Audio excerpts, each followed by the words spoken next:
mengipasi beliau. Kipas. Kita pernah juga mengipasi tuan. Bolehlah kipas 2, 3, 4, 5, 6 kali. Kalau dalam 5 menit, 10 menit, taruh sampai setengah jam, lengoh ji, lengoh letih. Kalau kipasnya tak letih-letih, dia pusing ya. 2 jam pun tak letih-letih. Kecuali kalau yang mati. Kalau tangan, kita pernah juga masak anak-anak. Nor, ya kai itu tuan lah. Ya teh, picik ipang kai nih. Maksudnya cobalah dipicikin, dipijatin. Kita kalau pijat begini paling dalam 10-15 menit, tangan kita sudah lenguh di sini. Terasa nikmat betul. Cukup. Allah dengan cukup itu masalah tabarakallah. Bahkan kita tunggu bila Nina cukuplah sudah alhamdulillah cukuplah. Itu kita inginkan betul. Makanya kita kan yang dipijatin jika kadang-kadang orang tukang urut sampai penuh ji. Kadang-kadang anak-anak kita arahkan, kipaskan ke arah tukang urut, kita ini sejam terasa nyaman, 1,5 jam terasa nikmat lagi, sampai tertidur kita kadang-kadang pada masa diurut. Ketika pernah berurut kan? Pernah. Apalagi urut sepanjang sisi seluruh badan. Apalagi yang urutnya slow, nyaman, mengena, bukan yang urut sembarangan tak tahu mengurat udah. Kalau urut telak di sana, kesakitan kita terbangun kita. Ini urut yang lembut, yang nyaman, masya Allah, tabarakallah. Baik saya nak informasikan. Setelah dikipasi tadi itu tertidur, Khalifah Umar tidurnya tak lama kemudian perempuan tadi itu juga tertidur di samping. Tuanku bersampingan dengan jariah hamba saya perempuan. Oke? Tidur bersama di situ. Tidur bersama. Halal. Kenapa? Sebab hak milik beliau. Seperti perumpamaan yang duduk di planet atas dengan yang tinggal di planet bumi. Kita berhenti pukul 9.30. Tak perlu risau. Masjid tak sediakan makanan. Ada semuanya. Oke, tenang saja. Tapi pikir masak tak masak. Ada masakan di sini. Nanti tanya pula, saya ini bila nak berhenti, aku belum masak lagi. Nanti suami balik rumah marah-marah pula. Tidak, makanan ada di sini. Kalau perlu nanti lepas sembahyang akan SMS, bang, datang ke masjid, bang, ada makanan banyak di masjid. Masya Allah, tabarakallah. Setelah Khalifah Umar terkejut, tengok jariah tadi itu berpeluh. Beliau ambil maji, kipas tadi itu, Khalifah Umar ambil, beliau kipaskan kepada jariah tadi itu. Ini majikan mengipasi pembantu. Pembantu kebaikannya banyak maji. Saya tidak bela orang Indonesia, tidak bela orang Filipina, tidak bela orang Bangladesh, tapi itu satu hakikat. Pembantu sedekahnya mungkin dalam tiap bulan lebih banyak daripada kita. Kalau saya jadi pembantu rumah misalnya, cangkul, atau juga bersihkan kereta, saban hari 3 biji, apalagi kereta Haji Dzul. Kalau jadi pembantu tukang cuci kereta Haji Dzul, saban hari dibasuh. Kalau kereta saya seminggu pun kadang-kadang saya biarkan saja, sebab nanti besok hujan lagi. Untuk apa dibasuh saban hari? Kereta Haji Dzul porsi dibasuh saban hari. Oksigen saban hari. Itu sebutannya sudah. Audi basuh saban hari. Apalagi yang 107. Stima itu karena saya yang pakai, akhirnya kami tak basuh kali sebulan. Besok keluar lagi. Kalau saya jadi pembantu, Nur, ente jadi pembantu rumah saya, kerja apa saja? Satu, cuci kereta, basuh kereta, satu. Yang kedua, buka pintu, tutup pintu, dan juga kawal kebersihan, kerapian taman, kebun. Setiap hari pancurkan air. Tuang. Yang keempat, perhatikan kolam ikan. Yang kelima, kalau aku datang bawa buah, cepat-cepat buah naik, angkat beg. Saya kata berapa digaji, Ji? Kalau Haji kata 3.000, saya tolak. Saya tolak, Ji, gaji 3.000. Haji mau tak jadi pembantu, takat sidai baju, ayan baju, basuh baju, cucikan anak cucu kita, basuhkan, gantikan lampin, masak, gaji 3.000 mau tak? Secara jujur.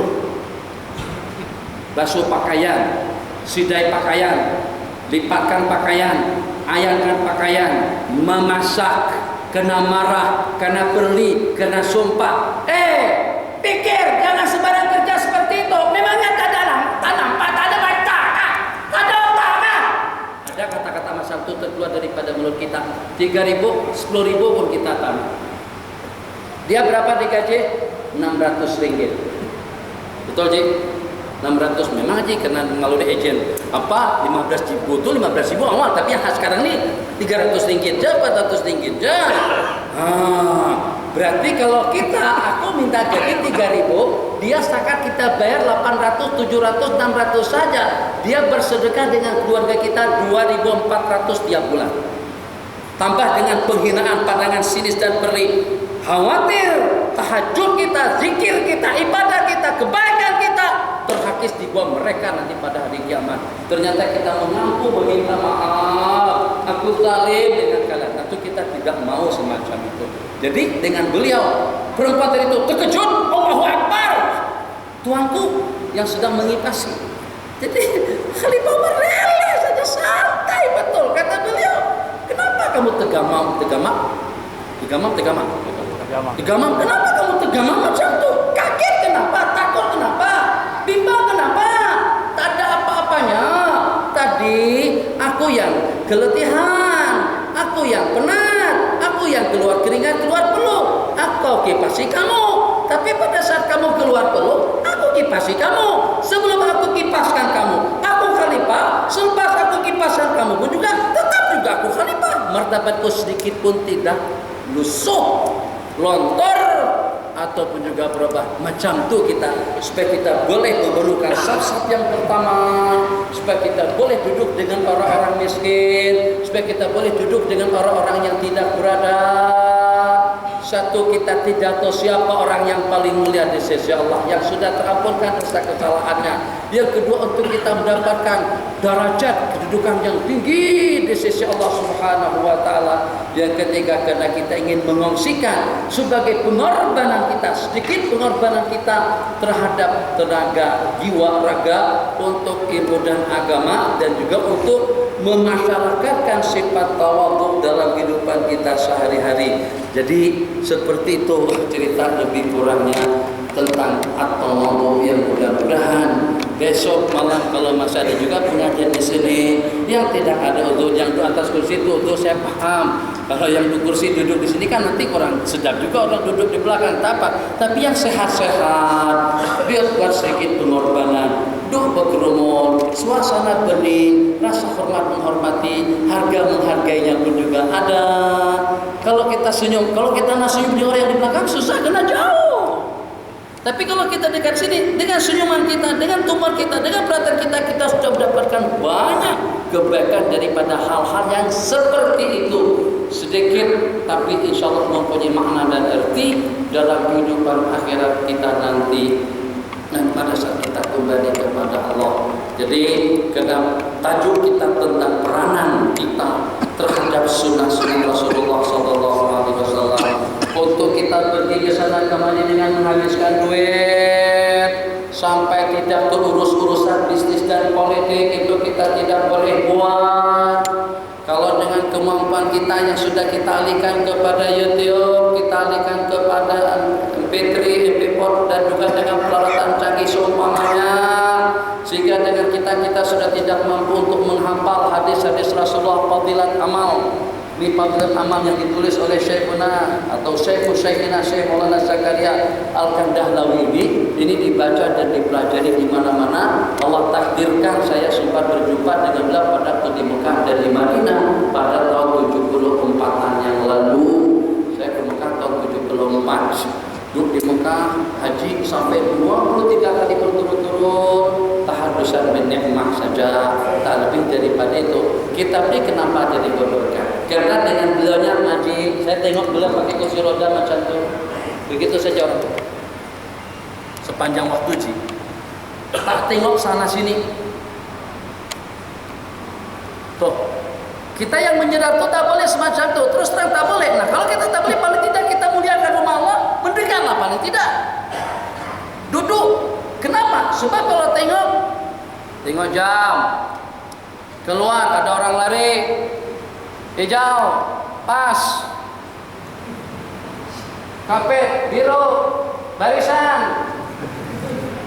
Tapi kalau kita nunduk begini, tak ada benda yang kita tengok, kita boleh fokus dan konsentrasi kepada ingatan. Ingat kita Allah. Begitu beliau. Hormat beliau di rumah Allah. Murid-murid beliau tuh semuanya melutut begini nih. Saya tengok.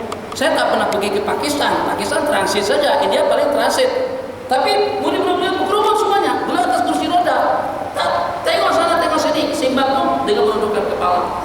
Ada yang sampai 3, 4, 5, 6 jam kepala ditundukkan di saat sedang berada di masjid dan dalam. Kenapa tidak diangkat? Karena merasa malu dan merasa diperhatikan betul oleh Allah Jalla wa'ala. Kita tak boleh.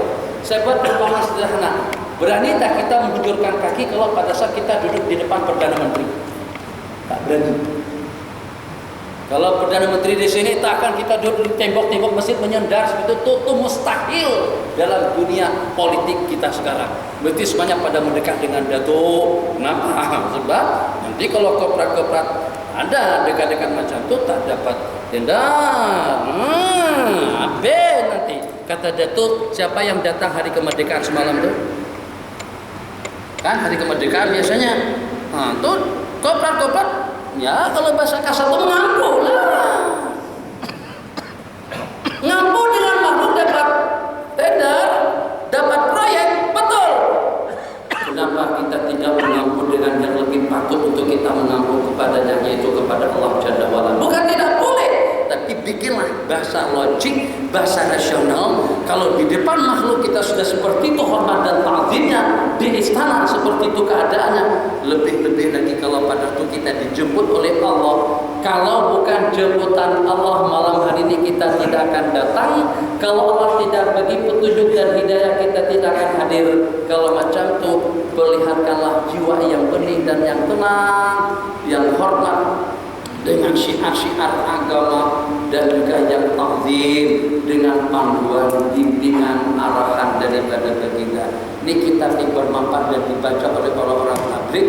Tabligh sekarang merupakan gerakan yang paling ditakuti oleh dunia, yang paling dihalang dan juga dimarahi dan dimusuhi oleh gerakan kristenisasi dunia, bukan pondok-pondok pesantren. Mereka tidak takut dengan UII, mereka tidak takut dengan UM, mereka tidak takut dengan Al-Azhar, mereka tidak takut dengan semua yuyu yang ada di dunia kita sekarang, tapi takut dengan gerakan tabligh yang walaupun siapa ketuanya tak ada, berapa anggarannya tidak ada, atau dengan organisasinya pun juga tidak ada, tapi dengan gerakan tadi itu, kalau kemarin berubah menjadi Kristen semuanya masuk tabligh, semuanya kembali kepada Islam, bukan melalui yang kita banggakan dengan bangunan yang begitu megah, dengan tidak mengurangkan peranan masing-masing, tapi tetap usaha untuk dakwah dan juga untuk kebaikan itu banyak diambil alih oleh orang tabligh yang walaupun ada ketaksiran daripada mereka terhadap ilmu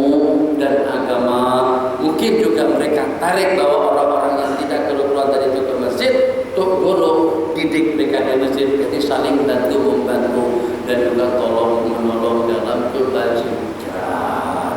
Jadi mudah-mudahan daripada permulaan tadi itu janji insyaallah sampai seumur hidup Haji Sarum juga dan tutup buang saja. Kalau perlu marahkan kalau orang sebut datu, atau kalau perlu tulis aku pun datu, tapi aku sah pertama. Aku mengaji melutut. Kenapa? Sebab aku nak amalkan sedikit daripada sunnah-sunnah baginda Nabi sebagai tanda hormat kita dan ta'zim kita kepada baginda. Baginda yang meminta kita agar berkumpul, baginda yang meminta kita agar duduk sopan. Baginda, coba pernah saya ceramah di Masjid Taqwa, mana tadi? Di Taqwa yang datu-datu banyak di Taman Tun, datu-datu semuanya. Rumah depan Jaguar, Audi, Rolls Royce, Mercedes S-Class, paling murah pun sejenis Camry dengan Honda Accord dan lain sebagainya. Kalau Alza ada depan masjid tu, rumah bangun besar sekali. Macam mana ngaji masa pengajian, pengurus dan jemput datang ke depan, tak ada satu pun yang bergerak, semuanya dengan handphone, nyendar, sakit hati kita datang ke sini. Saya setuju dengan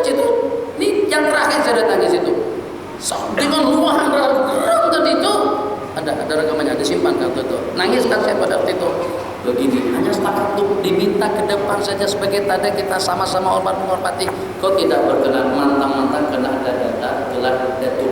Kalau gelaran Datuk Maulana Syekh Muhammad Nuruddin, kadang-kadang juga disebut dengan Tuan Guru, kadang-kadang disebut dengan Fadilatul Syekh, menghalang saya untuk duduk di saf yang pertama untuk hormat, takdim, mulia, bening, tenang di rumah Allah. Lebih elok gelaran itu dibuang saja semuanya, sebab gelaran yang menghalang kita daripada kebajikan. Kita laknat gelar kita daripada dikabah.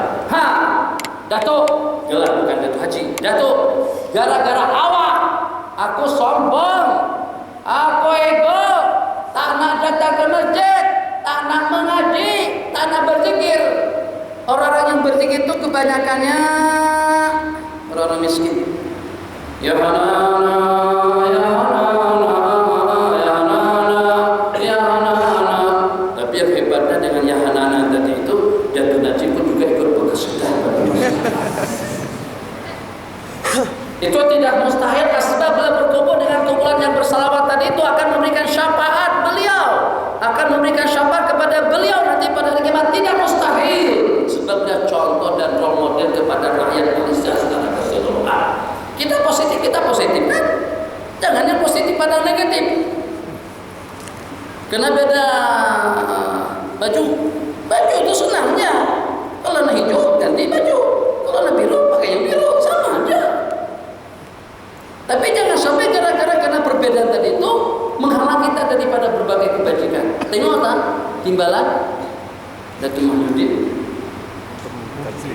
Tan Sri Mahyudin pakai baju gamis, Datuk Najib pakai selendang. Coba kalau nanti buka YouTube lah kalau tanam, setakat tengok saja. Seperti itu. Jadi, Masya Allah, Allah. Kalau dengan kita tahajud susah bang, abang boleh bangun tahajud. Saya pun jarang-jarang bangun tahajud. Puasa Senin Kamis susah bang, gestrik bang, gestrik. Tak boleh puasa Senin Kamis. Tahajud ngata mengantuk dan tidak terkejut. Sedekah infak harta berat, ngasihkan selendang saja berat, apalagi kalau infak harta dan kaya. Oke? Jadi benar-benar yang mudah tadi itu, yang mudah. Seperti yang saya katakan tadi, dia ketika duduk dengan orang miskin, santun, assalamualaikum, duduk bersama orang-orang tua. Senang tuh nanti kalau pada tuh anak-anak muda tuh mau tanya pengalaman kita. Betul kan nanti? Betul. Yang walaupun saya tak tahu mana, tapi kalau anak-anak remaja saya pengalaman saya pada masa di Mesir, pengalaman saya pada masa di Mekah itu seperti apa. Selama kita.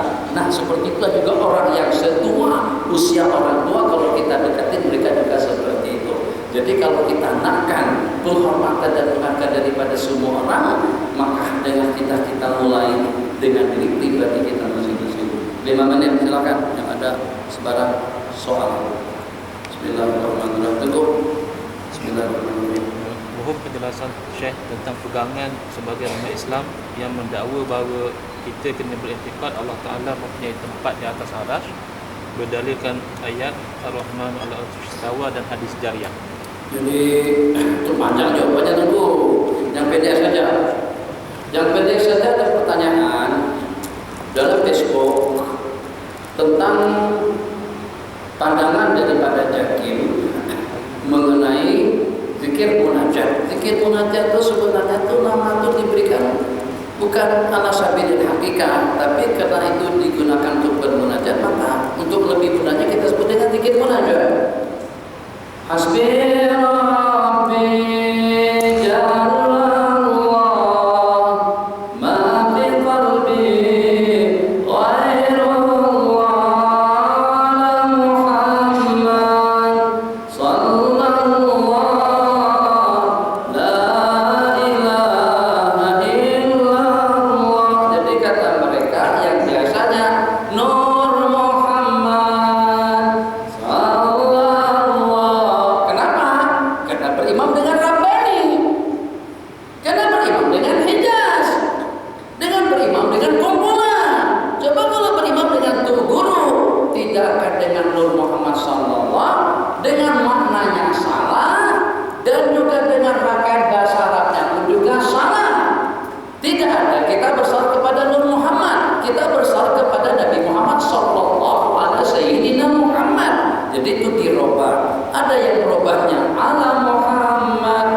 sejak dari dahulu-dahulu lagi pun kita juga menyarankan seperti itu, sebab dari sudut makna tidak tepat, daripada sudut bahasa Arab pun juga tidak betul.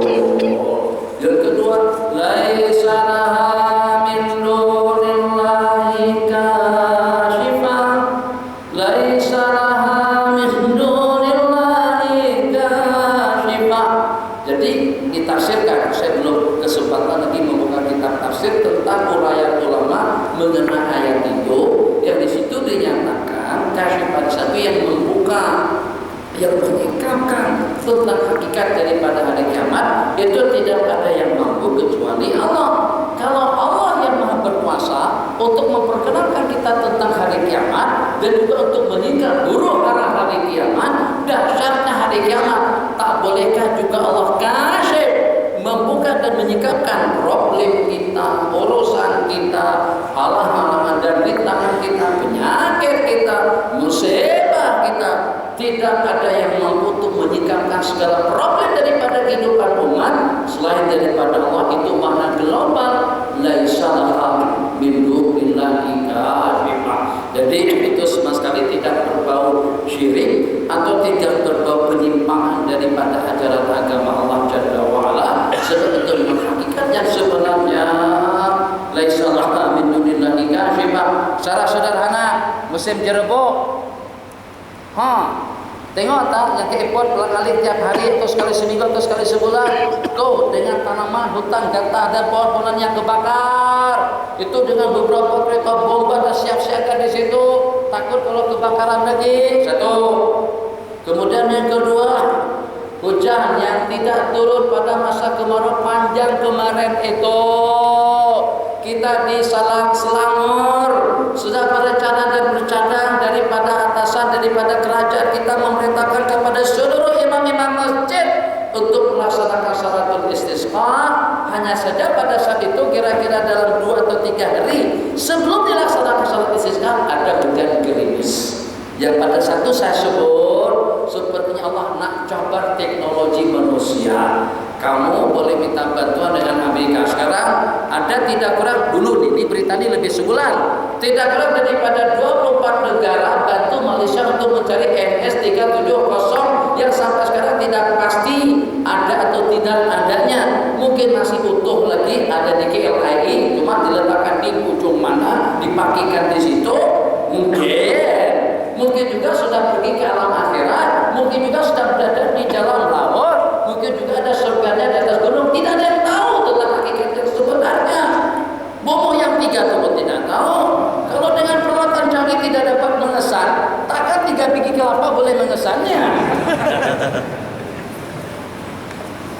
Allah.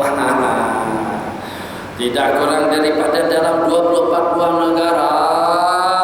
Maknanya Malaysia boleh minta bantuan tenaga, teknologi, peralatan, kapal selam dengan Malaysia, dengan Singapura, dengan Australia dan juga dengan negara-negara lainnya. Rebut, nak bantu, yang penting bayar. Lillahi ta'ala, itu nanti di akhirat. Kalau di dunia kena bayar. Jadi negara tawarkan bantuan bukan free, bukan gratis, tapi dibayar. Maknanya kita boleh minta bantuan teknologi dunia agar hujan turun pada 3 bulan yang lalu. Kenapa tidak boleh? Pikir, kenapa hujan tidak turun? Tak bolehkah kita minta bantuan dengan Jepang? Tak bolehkah kita minta bantuan dengan Amerika? Kita ada hubungan diplomat. Kita boleh minta bantuan dengan Rusia, dengan Amerika, dengan Eropa, agar Malaysia diturunin hujan pada 3 bulan yang lepas. Kawasan Selangor, tempat saya duduk, 2 hari datang, 2 hari mati, 2 hari datang, 2 hari mati. Kalau terus lagi 4 hari datang, 10 hari berhenti. Kemana kita? Akhirnya Tuan Haji lepas buat proyek tayamum. Mak Haji juga tayamum. Nak basuh hadapan terpaksa guna air kelapa. Betul. Aku cakap apa lagi? Tapi Allah masih kesian lagi dengan kita. Tak apa, aku nak bagi peluang saja. Kotlah teknologinya boleh buat. Kotlah nanti dengan Petronas atau juga dengan teknologi canggih atau dengan cerdik pandainya atau dengan tutu gurunya boleh menurunkan hujan untuk membasahi bumi Malaysia. Allah pertama, bulan kedua, bulan ketiga, tak ada yang mampu juga. Akhirnya Allah kasihan dari, karena sudah ramai yang menangis pada waktu berdoa. Akhirnya Allah turunkan kembali hujan kepada kita. Itu sedikit Allah tak perkenankan kita tidak punya kemampuan apa-apa, segalanya di tangan Allah Jalla wa'ala. Itu macam itu. Bagaimana dengan kita sebagai tanda terima kasih dan kesyukuran kita kepada Allah Jalla wa'ala, kita posisikan diri kita ikut tuntutan tentang waktu, suasana dan keadaan. Kalau pada waktu kita tepi pantai, jangan pakai sorban, jangan pakai taiwan, pakai jubah tepi pantai ji. Kita tidak pakai lah ji namakan nih. Kalau nak pakai pustakat pakai sombong lah. Kalau perlu lepaskan sombong pakai baju santai lah. Pakai baju Melayu kan, pakai kain kan, pakai kain cukup, kain plekat, dengan baju untuk kenapa? Karena kita tepi pantai. Ya kalau pada saat kita sedang bersama kumpulan, ya imam sama-sama merah, ya imam sama-sama putih, kita seragam kan, kita dengan pakaian kita, saya tidak sombong sama-sama. Itu berarti kita beradaptasi menyesuaikan diri dengan keadaan. Ya kalau pada waktu dengan kita dengan kumpulan ya halana, ya halana orang semuanya pakai baju putih, oke. Tidak juga dengan kita pakai baju putih. Tengok tak tuh, pakaian Datuk Najib kan baju putih malam hari itu, betul. Anak rasa bukan sumber hidup lah, tapi sejak tahun 2000 atau 1998 saya ke Malaysia. Kira-kira dalam 15 tahun atau 12 tahun yang lalu, saya tak pernah tengok Datuk Najib pakai baju kamis selain daripada pada malam hari itu. Tidak sanjung, tidak puji, tapi itu suatu sikap yang bijak. Nah, kalau pada waktu kita di rumah, Allah pun juga kita sesuaikan bagaimana peradaban kita pada waktu kita di rumah Allah. Masuk dengan kaki kanannya, tahiyatul masjidnya dilaksanakan, niat i'tikafnya tidak ketinggalan, ambil saf-saf yang di hadapan. Untuk muslimat ambil saf-saf yang paling di belakang. Kenapa? Sebab begitu panduan daripada hukum. Itu sedikit. Jadi yang saya sebut tadi itu baru 1% saja daripada tentang peranan sunnah. Belum lagi peranan kita kepada ahli sunnah wal jamaah. Banyak jangan disebut peranan sunnah untuk menjelaskan hukum hakam, menambah ketentuan hukum, usaha penyusunan sunnah Nabi, pengamalan daripada mereka. Oh ada pengorbanan. Jadi tunggu nanti jawaban. Oh banyak ha? 4 saja. Baca coba dengar dulu. Apa hukum mendengar ceramah dalam YouTube sambil duduk santai dan berbaring-baring? Allah. Begitulah nyamannya belajar dengan YouTube. Apa hukum belajar melalui YouTube sambil santai, mundur kaki, sambil merokok, sambil makan keripik, sambil mendengar pengajian? Tak payah jawab itu dan ini. Kita jawab dengan ayat. فَمَنْ يَعْمَلْ مِثْقَالَ ذَرَّةٍ خَيْرًا يَرَهُ. Orang yang beramal kebajikan yang walaupun sekecil atom akan Allah perlihatkan balasannya. Seperti apa kita, seperti itu juga nanti dengan balasannya di sisi Allah Jalla wa'ala. Ya Allah ya Arhamar Rahimin. Tengok dengan syair atau juga dengan syiar-syiar agama dan juga dengan pendapat daripada salafun saleh. Ada di antara daripada mereka yang tidak tidur di bilik tidur, tidak tidur di kamar tidur. Kalau di kamar itu ada Al-Quran ataupun juga ada kitab. Padahal tak ada masalah. Letak atas, kita tidur di bawah. Asalkan kaki kita tidak melangkahi kitab, tak ada masalah. Tapi seakan-akan karena kitab seperti kitab Imam Tirmidzi, kitab Sunan At-Tirmidzi itu pernah beliau katakan, man kana fi baiti hadzal kitab fa ka'annama nabiyyun yatakallam